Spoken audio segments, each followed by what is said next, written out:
Tyson Fury's trainer, Sugar Hill, is singing from a different hymn sheet with regards to Oleksandr Usyk than Tyson Fury himself is singing from. Because while Fury is saying that Usyk is a middleweight and that he'll put his fist through him and making out as though it's an easy fight, his trainer, Sugar Hill, is saying the following. The threat that Usyk can pose to Tyson is Usyk knows how to win. I like watching him. I like the things that he can do. He can be a threat to anyone. He can be a threat to Tyson just because he knows how to pull out victories. That makes it an interesting fight. And he's a heavyweight. Tyson's been down before. Usyk knocked guys out before. This is still the heavyweight division where either man can be knocked down or knocked out. That's why it's the heavyweight division. That's why it's the big granddaddy division of them all. It brings all the excitement, the big boys. We all know that Usyk has good mobility. That's going to always pose a trip to anybody, no matter how big you are or how small you are. His mobility, listen, this man creates so many different angles, so many different lines of attack. Some of them are just made up as he sees them. He just makes and creates them. It's not something that's planned. So those are the words of Sugar Hill, Tyson Fury's trainer. Now, Sugar Hill, of course, the nephew of the great Manny Stewart. One of the things that I remember Manny Stewart saying is that he would like to put doubts in his fighters' minds. Now, different trainers have different approaches in terms of the psychology, but some trainers, like Stewart, want to keep their fighters on their toes. They want to put the fighters into not quite a panic mode, but something close to that in training camp, because they believe it's going to up their level in training camp, where they feel like they're fighting for their life. They're preparing for the most ferocious and fearsome opponent that the world has ever seen. David Haye used to say something similar. He said that whenever he would prepare for somebody, he'd prepare for not only the best version of them, but a version better than the best version. You see what I'm saying? And with Manny Stewart, he used to like to do that. He used to like to build up the opponent in the mind of his fighter to motivate them in training. Now, with his nephew, Sugar Hill, perhaps he has a similar approach because, again, he's going against the grain with regards to the Fury team, where most of them are saying, well, certainly Tyson and his dad, John, oh, he's too small. They're all very dismissive of Usyk. Back in the days, Peter Fury was, I didn't say Peter, but Tyson's dad, John, and Tyson himself are dismissive. But back in the days when he was trained by his uncle Peter, Peter was more of a straight shooter. Regardless of the fact he was training his nephew, he'd tell you straight if somebody was dangerous or not. He wouldn't get caught up in all the hype talk and the nonsense the way Tyson and John do. But with Javon Sugar Hill, sometimes he gets caught up in the Tyson Fury hype and nonsense. But a lot of the time he will be more of a straight shooter. Maybe not as much of a straight shooter as Peter, but still a relatively straight shooter. He wants to highlight the dangers that Tyson's opponents actually pose. And as I've said in previous videos, I think people are going to be surprised.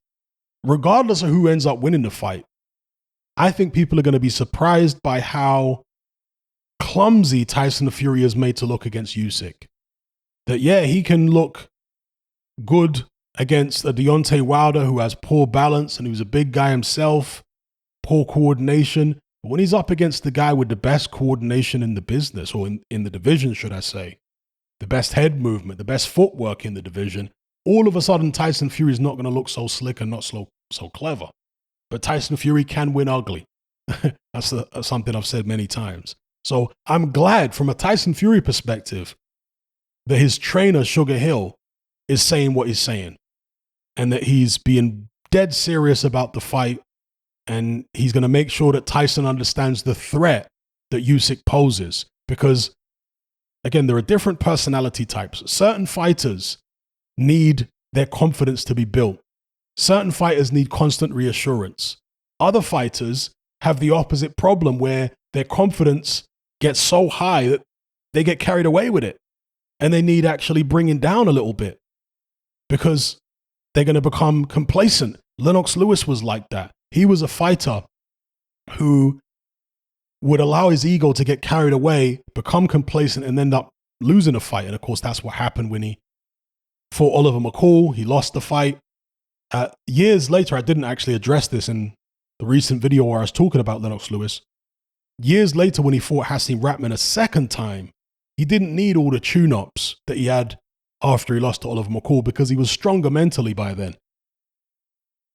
Following his first loss to McCall, he wasn't as strong as, mentally as he was following his loss to Hasim Ratman. So it all depends on where the fighter is in their career. But as I say, certain fighters, they get totally carried away. They start believing that they're invincible, and you need to remind them how dangerous their opponent is in order to get them to train the way you want them to be training. Whereas we other fighters, Mike Tyson, for example, when Costamato first got hold of Tyson, when Tyson was like 13, he was constantly complimenting him, telling him, you're great, you're amazing, you're going to be world heavyweight champion, because he realized that Tyson lacked a lot of confidence in himself. Even though he was this ferocious kid from the ghetto, he could see insecurity in him. And he wanted to get rid of all that insecurity. He wanted to just breed pure, undiluted confidence. So he would constantly heap praise on him all the time, day in, day out. Whenever he was in the gym, whenever he was talking to him, he was constantly heaping praise on him. Because again, Costamato was fantastic when it came to the psychology of fighters. He knew exactly what fighters needed to hear in order to, put them in the right mindset to win fights and put them in the right mindset for success long term. So anyway, I'll leave it there.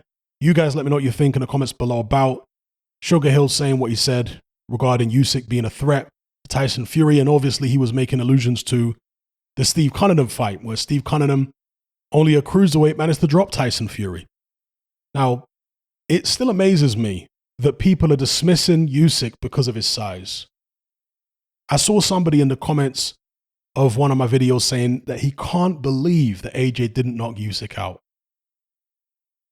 I can't believe that someone would think that it's a given AJ should knock him out. Usyk has been fighting big guys for years and years and years. In the amateurs, in the WSB, in sparring, it's no big deal for him to fight a big guy. He knows how to stay out the way. He knows how to hit them with his shots. Since when did you need to be a big knockout puncher to succeed in the heavyweight division?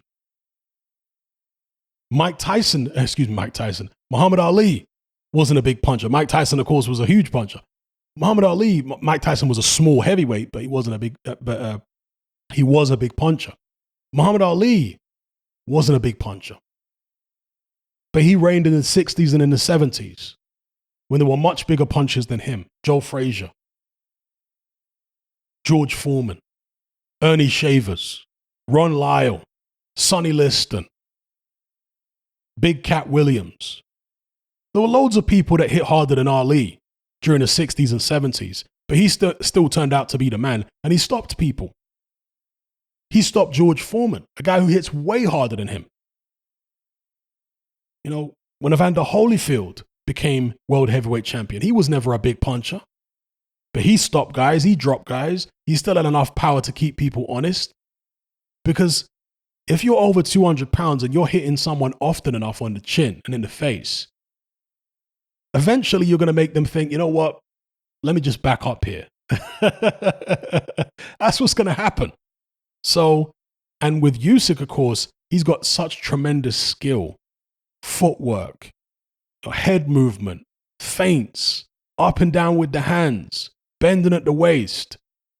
He's here, there, and everywhere. He opens up angles. He makes you miss. He makes you overreach with your shots and then capitalizes. And when he's doing that consistently over and over again, he can get your attention. He can get your respect because he's hitting you so often, because he's catching you so clean. That's the thing. He doesn't have to be a one-punch knockout artist. So it just amazes me that people are still underestimating Usyk at this stage because he's undersized and not a massive puncher. It amazes me people are still underestimating him, but they're going to learn the hard way. I thought they'd learn the hard way by now, but apparently not. they're going to have to learn the hard way in future. Let me know what you guys think in the comments. If you're tired of the biased narratives and mass censorship on mainstream platforms, and you want to be part of a community of critical thinkers who love free speech just as much as you do, then come and join me on Patreon and access my weekly no-holds-barred, censorship-free podcast where we lift the lid on a wide variety of controversial topics. It's not mainstream friendly, it's not politically correct, but that's the whole point.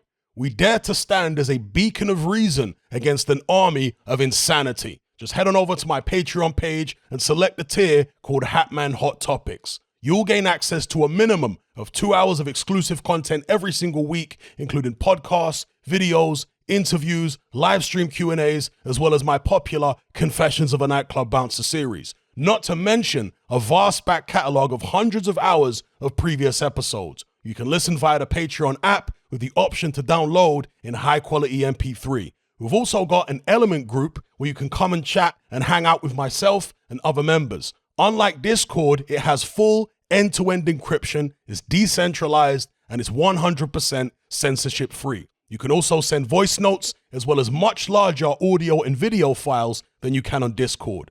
So come and sign up on Patreon. There's no contract, there's no commitment, you can cancel at any time, and it's cheaper than a cup of coffee. So I'll see you over there. I'm out.